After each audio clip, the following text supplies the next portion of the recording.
La història de Vall de Gitanes es remunta al segle XVIII, ben bé, quan els gitans zíngars van arribar a la nostra regió i es van quedar per aquí. Bé, van agafar com una zona que entre muntanyes els hi va agradar força. Es van quedar per aquí i ells feien aquest ball tradicional.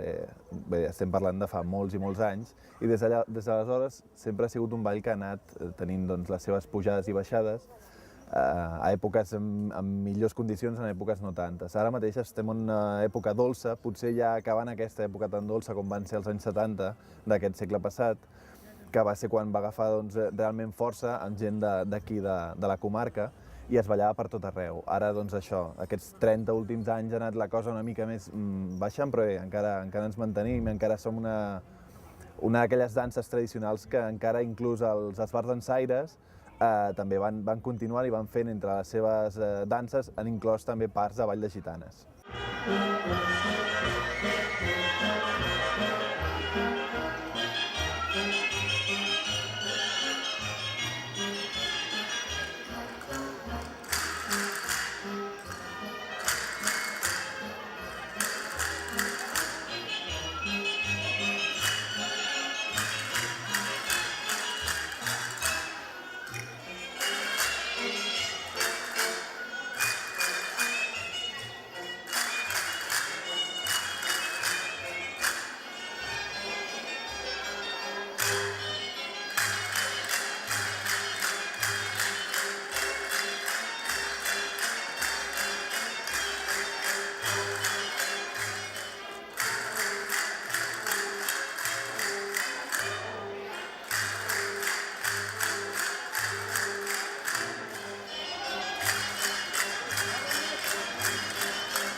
Érem una colla petita, que estàvem barrejats petits i grans, érem jovent que podíem tenir entre 10 i 18 anys, no teníem més.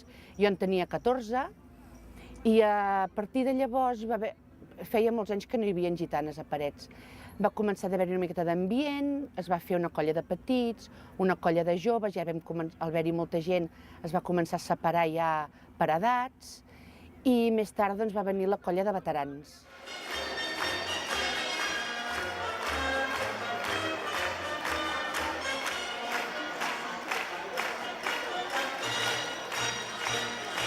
Faig de mestre amb la colla de petits, ballo amb la colla de grans, ballo des que tinc 8 anys. A la meva família és una tradició ballar les gitanes i jo la continuo. La meva filla en 4 anys ja és membre de la colla de petites i intentarem que això aguantar-ho tant com puguem.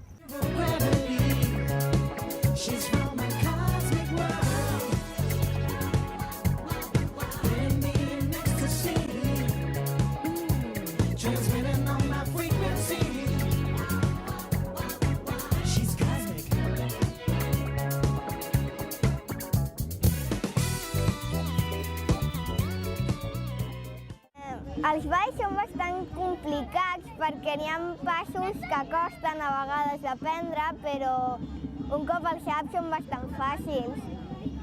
I els professors a vegades ens renyen, però perquè parlem bastant. Però si no, són bastant bons amb nosaltres. Els dissabtes ens seiem, ens ho passem molt bé amb les amigues. Gràcies al Ball de Gitanes he conegut moltes nenes. Ballem bastant bé. Els dissabtes són molt guais perquè ens trobem amb les amigues, ballem, i el que m'agrada més són els diumenges perquè quan ballem ens ho passem bé. Aprenc molts passos, a girar, a tocar les castanyoles.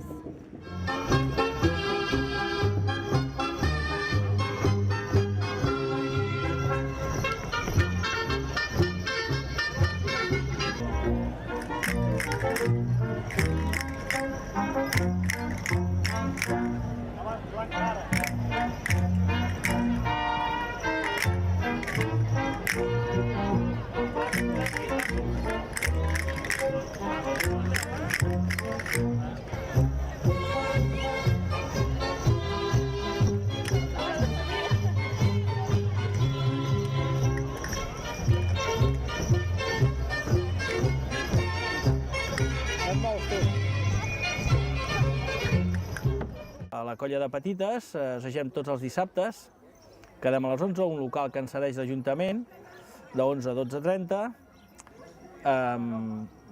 Jo i 3 monitores més que han fet càrrec de les nenes.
Doncs estem, la gent de la Junta, amb moltíssimes ganes. Fa 6 anys que ens hem posat allò a les piles per donar-li una altra empenta, a veure si amb això doncs, podem fer que la gent continuï. De fet, arran d'això han arrencat doncs, la colla de petits, per exemple, la colla de la Cantera, que tenen moltes ganes, realment estan molt il·lusionats. El que passa és que sempre, com a tot arreu, doncs, falta gent, falten els nois, que sempre són fonamentals, i en aquest cas doncs, la majoria d'ells són noies.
Soc la mare de dues balladores, de l'Aina i de la Irina, que porten 3 temporades ballant.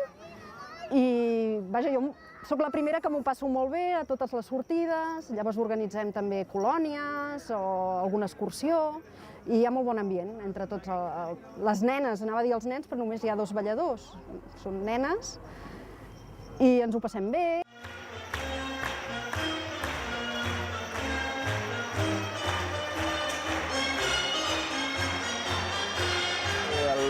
Diguéssim una ballada en si consistiria en diversos balls que comencen normalment amb l'entrada a pista, mentre que sona la cobla o l'orquestra que fa sonar les notes de la música típica. De fet, tots els pobles ballem amb les mateixes músiques, l'únic que cada poble adapta els seus passos. Doncs fa les seves contradanses, fa el seu picar de castanyoles, els seus passos concrets de les cames i dels braços, i llavors això és el que fa diferent cada colla una de l'altra, perquè de fet la música és exactament la mateixa. Quan comencem una ballada, doncs normalment, si és una exhibició normal i corrent de la roda és quan et conviden a un poble, anem diversos pobles a la comarca, a un altre poble anem uns altres quants, i al nostre poble també venen alguns pobles. Això seria, diguéssim, l'estructura de roda. I en una ballada d'aquestes comencem sempre amb el pas de la festa d'entrada, llavors fem o la jota, el xotis i les contradanses, o la catxutxa, la maixurca. Hi ha diversos balls que podem combinar entre ells i fer la ballada que sigui cada cop diferent una de l'altra. I realment això és una cosa que ho portem, la família. Aquí has vist ballar els avis, has vist ballar els pares, ara ballen els fills i els nets, vull dir, és allò 4 o 5 generacions que han anat ballant. Aquest any ens hem unificat colla de joves i colla de veterans i hem acabat per dins-se colla de parets.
I l'objectiu que tenim ara marcat a la Junta és aconseguir que el Ball de Gitanes de Parets tingui mínim de 3 colles, que ara en aquest cas en tenim 2. Ho estem intentant fer tots els esforços per poder aconseguir tot això. La Junta és bastant jove i tots tenim moltes ganes i portem això molt endintre perquè els que estem n'hi ha de més joves, relativament joves, però portem molts anys i volem continuar que això tiri endavant.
Els nostres passos són una miqueta laboriosos. Conservem encara una miqueta els inicis. Per exemple, ballem el xotis i la jota dels anys 1930 i encara se'ns valora una miqueta pels nostres punts. Jo sempre dic que la nostra jota han agafat la mania de fer-nos-la ballar molt de pressa i com que comencem a tenir edat, que ja si no ens fa mal un genoll i ens fa mal una altra cosa, jo sempre dic que ens podrem anar adaptant a les èpoques i podrem ballar la jota encara que tinguem 80 anys, que poc ens falta, Però amb el punt de taló que fan els altres pobles, nosaltres també podrem arribar-hi.